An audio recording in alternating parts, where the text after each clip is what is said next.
We continue our study of American culture, but let's change our focus. We've looked at the great philosophical debates, the political change, and the clash of arms, great people and great events, the kind of thing that features in the news. Well, now let's look at some of the quiet changes that over time have transformed our culture and civilization. Regular people, simple events of daily life that together change more than most of the noisy historic events. Who are the Americans? One of our notions as a culture is that we are a nation of immigrants. The idea is that if you go back a few generations, we all come from someplace else. It's an important notion. I wrote my last master's thesis about its impact on our economy, but perhaps it's not the whole story. Certainly, America's indigenous peoples would have to look back several hundred generations to find an ancestor born outside of the Americas. We'll look at some concepts that might help to compare America's culture to that in other nations. The UN and other sources provide some insight into this worldview. We'll look at some of the many factors that may be of use to get some perspective on this culture. Cultural diversity is an indicator of homogeneity versus heterogeneity in a culture, but race, ethnicity, religion, and other factors may give varying pictures. Finally, we'll take a look at some of the many origins of Americans and their place in the national story. Are we a nation of immigrants? Or are, as some might say, we the world in microcosm? Let's take a look. It makes a difference whether the values and perspectives of a culture are unified or very diverse. One way to measure this is homogeneous versus heterogeneous factors. China provides an example of the homogeneous society. Nearly 100% of Chinese are not only Asian, but of the same ethnic group, the Han. Okay. The United States, while probably not the most heterogeneous in every factor, is certainly the most diverse large country in many ways. I'm using United Nations reports for this comparison, but remember that race, ethnicity, religion, even language can be perceived in many different ways. This is a report by the Washington Post on ethnic diversity around the world. If the same study were done using factors like language, race, religion, political ideology, we'd see a different map. For example, if we look at the number of languages spoken in a country, the little nation of Papua New Guinea has over 100 different languages at the last report. This map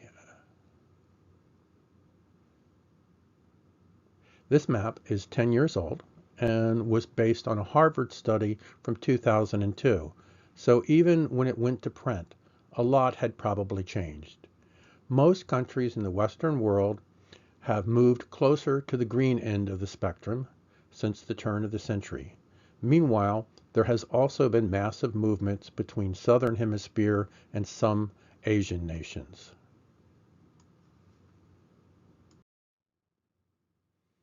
It is interesting to look at the foreign-born as part of the U.S. population since 1850.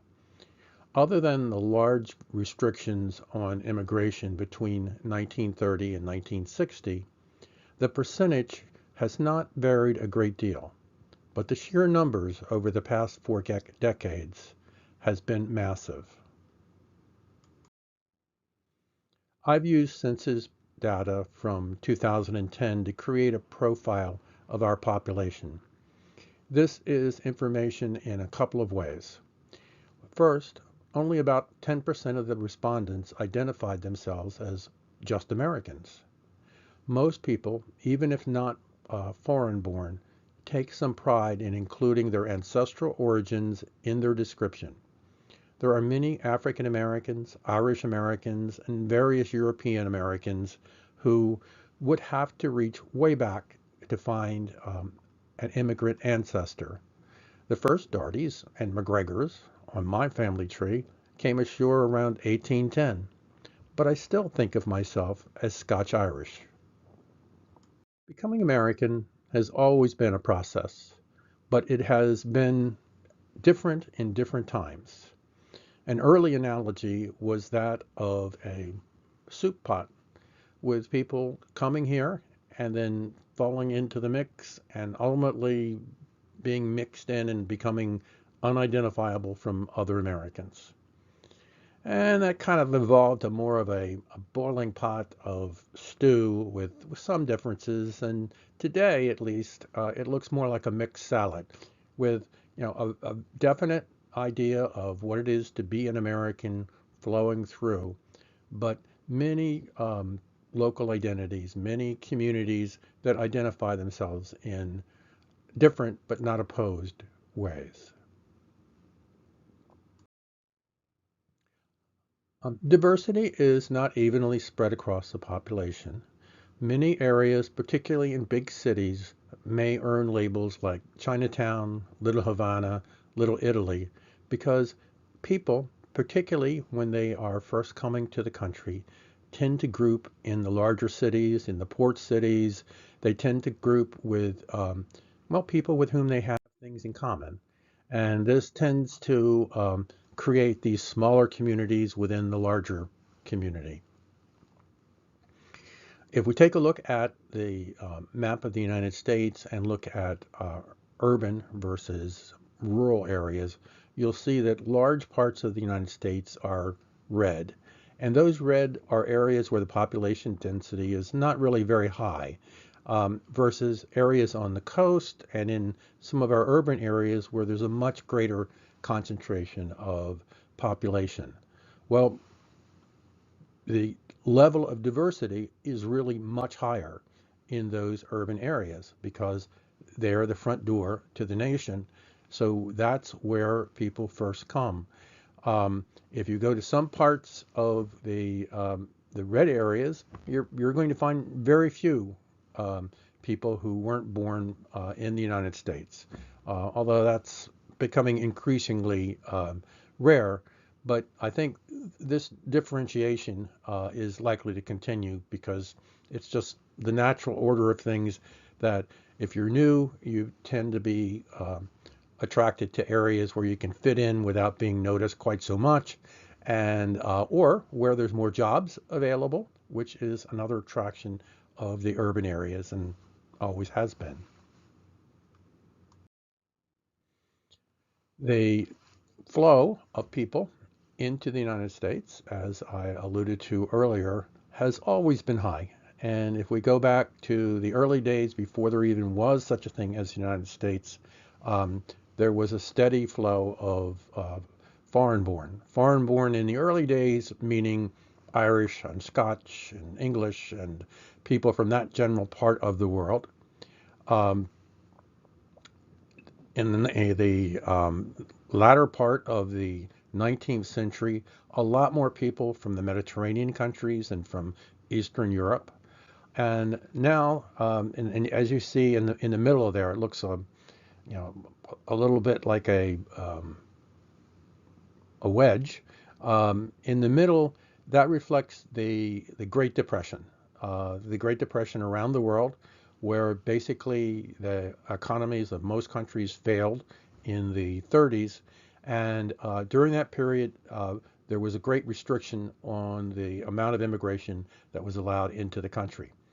But around about 1964, we made some major changes to our laws, and not only did the level of immigration increase, but the diversity of that immigration increases. So that when we look at the two profiles over time, you'll see that people are coming from a much wider range of different countries and different cultures over the last 40 to 50 years than they were during the earlier period. The leap from Irish to English is a lot easier, a lot quicker than the leap from Saudi Arabian to Chinese to Korean to various European countries that have, and of course South American countries that have formed the larger portions of this later immigration. So always a challenge, always part of America.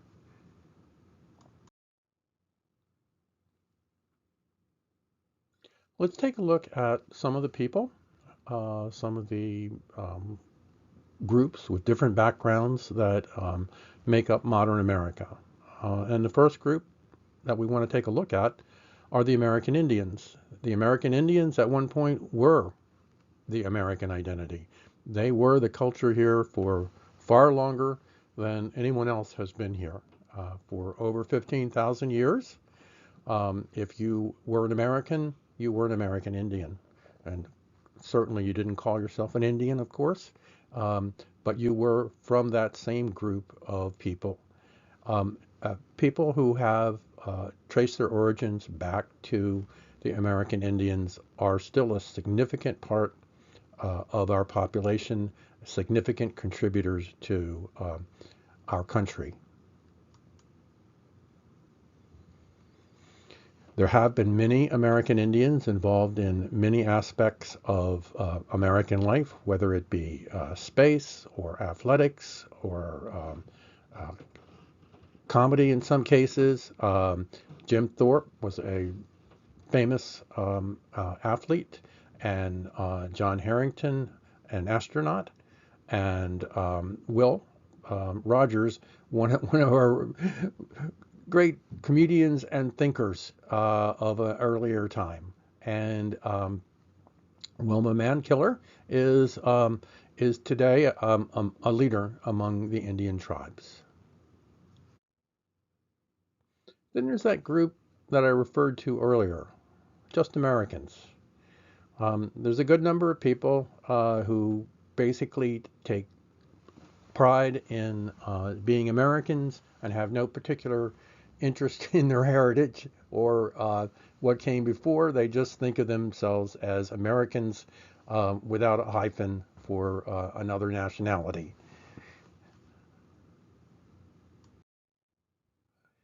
A lot of Northern Europeans, 70 million, are part of the American population. And as you can see from the map, those areas in blue and purple towards the top represent the spread of Northern Europeans across the United States. Groups, when they come to the United States, don't necessarily go to the same areas. They don't move to the same areas. What I think is probably going on in a lot of cases is people have a tendency to first seek out places where they can find the food and culture and religion of their home country. Secondly, geography comes into it a great deal. Many of the areas that people from different places choose to live look a lot like where they came from. And that may extend to the weather, so that the Northern Europeans have been attracted more to the northern part of the United States. And there have been a lot of Northern Europeans involved in all aspects of America. Um, Dwight Eisenhower, president from the 50s, also a famous American general. Um, Sandra Bullock, currently an actress. In fact, a lot of entertainers currently came from Northern Europe. Not so much Mickey Mouse himself, but his creator came from that general area. So a lot of you don't have much difficulty finding Northern Europeans if you turn on American TV or movies. Then there's the Scotch-Irish. That's my little segment. Not that anyone is any pure anything at all after a couple of generations. There are Germans and Polish and Indians and a whole variety of things on my uh, family tree, but we have tended to identify as being Scotch-Irish. And the basically there's two key areas that I talk about elsewhere in the early immigration where the Scotch-Irish have come to, because the first Scotch or first Irish were the Scotch-Irish from Northern Ireland and from Scotland, who came in basically during the period um, right before and right after independence. Whereas later on, there was a group that came who were more Catholic, who were more from Southern Ireland, and the two ended up in different places. The earlier group tended to go west, go into the mountains, and settle in places like West Virginia, where my relatives were from, Tennessee, and those general areas. Um, Motivation being to, in the early days at least, to get away from the British, but also because of the appeal of being able to have your own land, of being able to have your own place. For this group, that was a great attraction. Um, for the later group from Ireland, um, they tended to end up more in the larger cities, and some cities have very large still um, Irish populations or Irish origin populations, particularly Boston and some of the northeastern cities in the United States.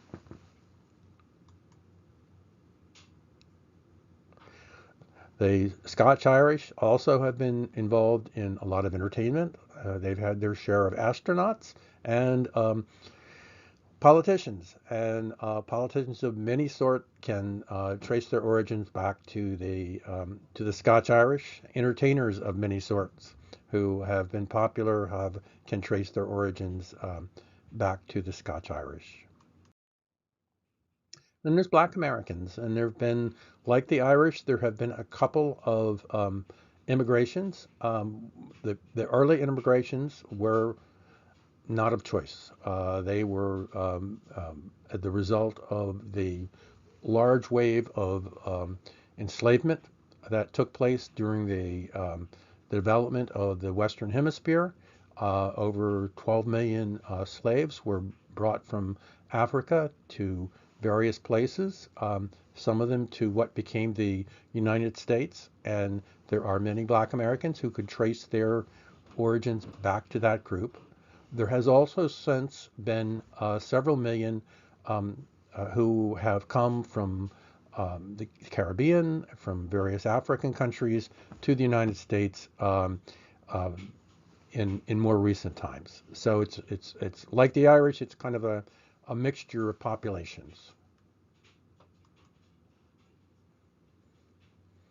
And as you can see, Mr. Obama manages to get in to a couple of different pictures here because he has relatives that go back in a couple of different directions.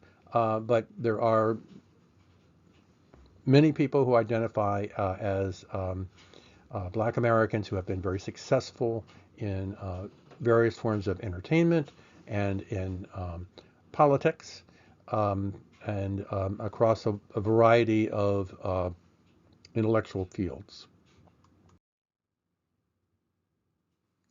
Mexican Americans have been major contributors and players in American culture since before there was the United States.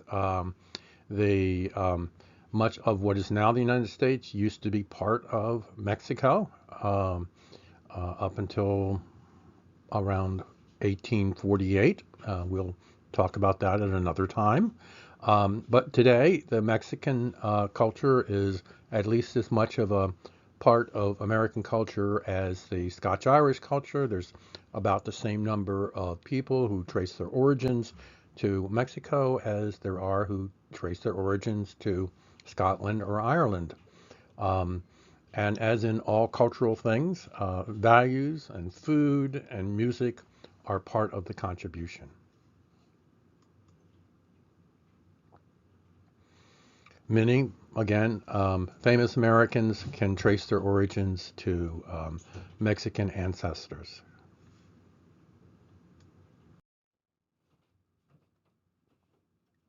And then there's the English.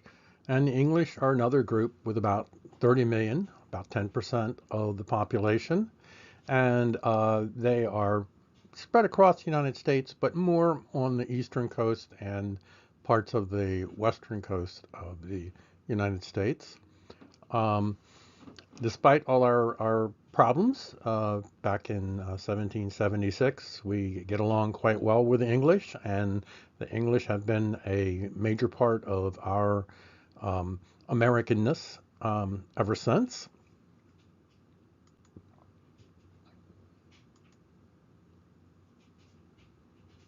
Many writers, authors, actors, artists of all sorts, and of course the occasional politician trace their origins back to English ancestors. Then there's the Mediterranean. Not quite as many people from the Mediterranean, but significant numbers. And Italian Americans, Greek Americans, in certain fields are um, dominant cultures and dominant food and dominant in a lot of ways.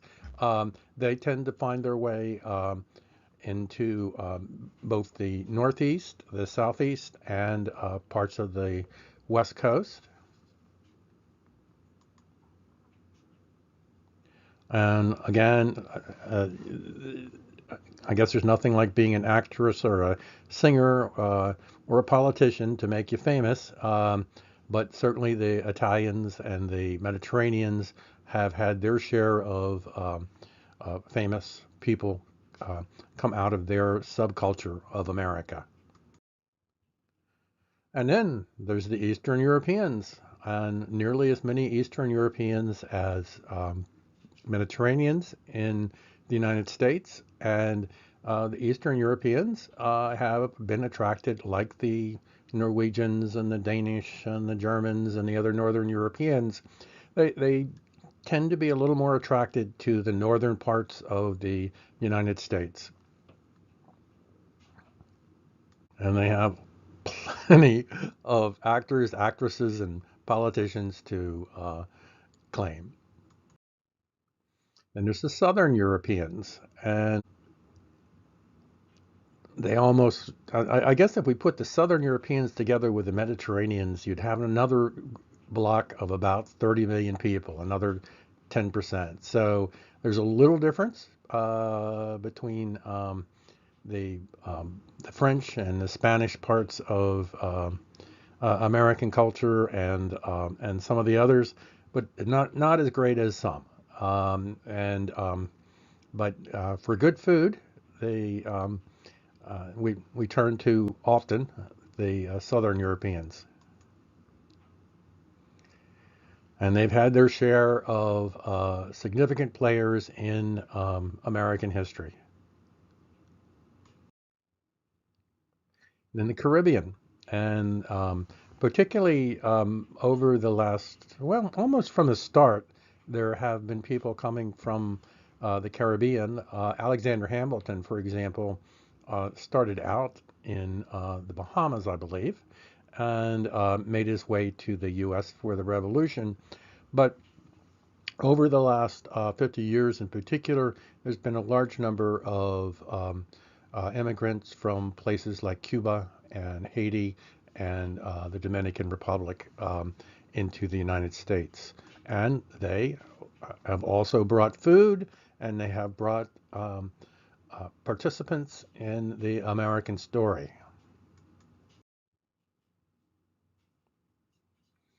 And then Central and Southern Americans, beyond the Mexicans, are significant part.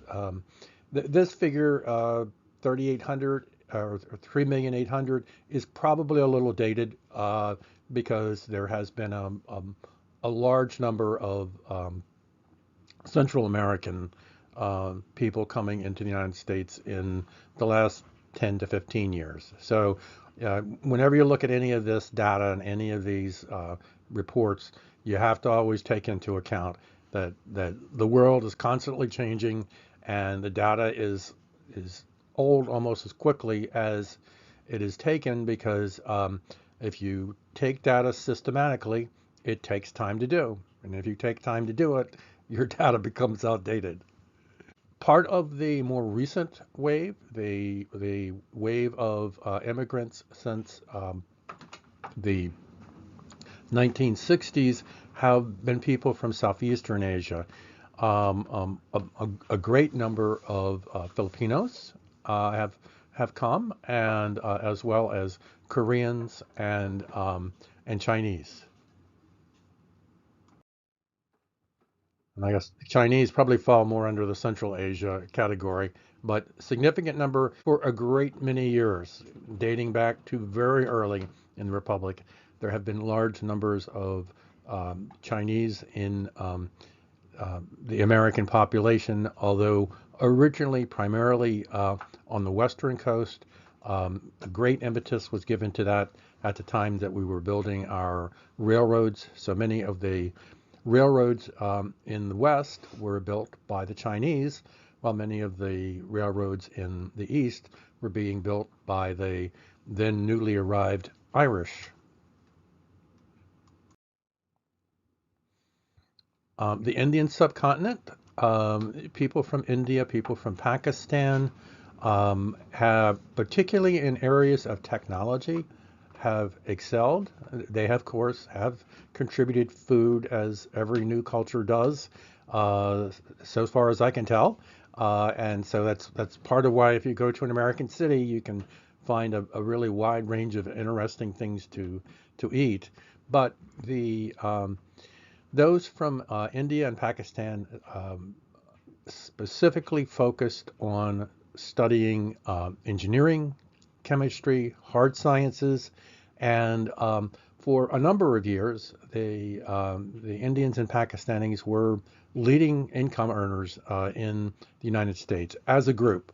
There's people all over the place in terms of earning income, but as a group, they were significant earners.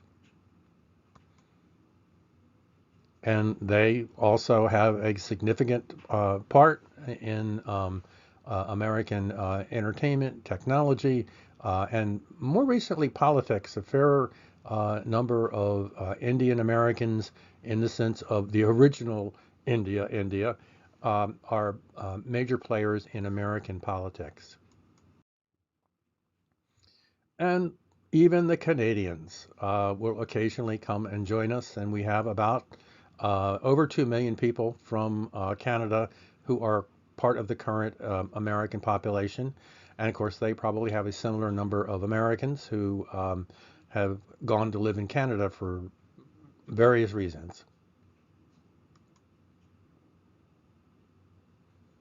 Um, a lot of Canadians involved in a lot of things. Um, yeah, I'd forgotten the chef. Yes, some really good cooks from Canada.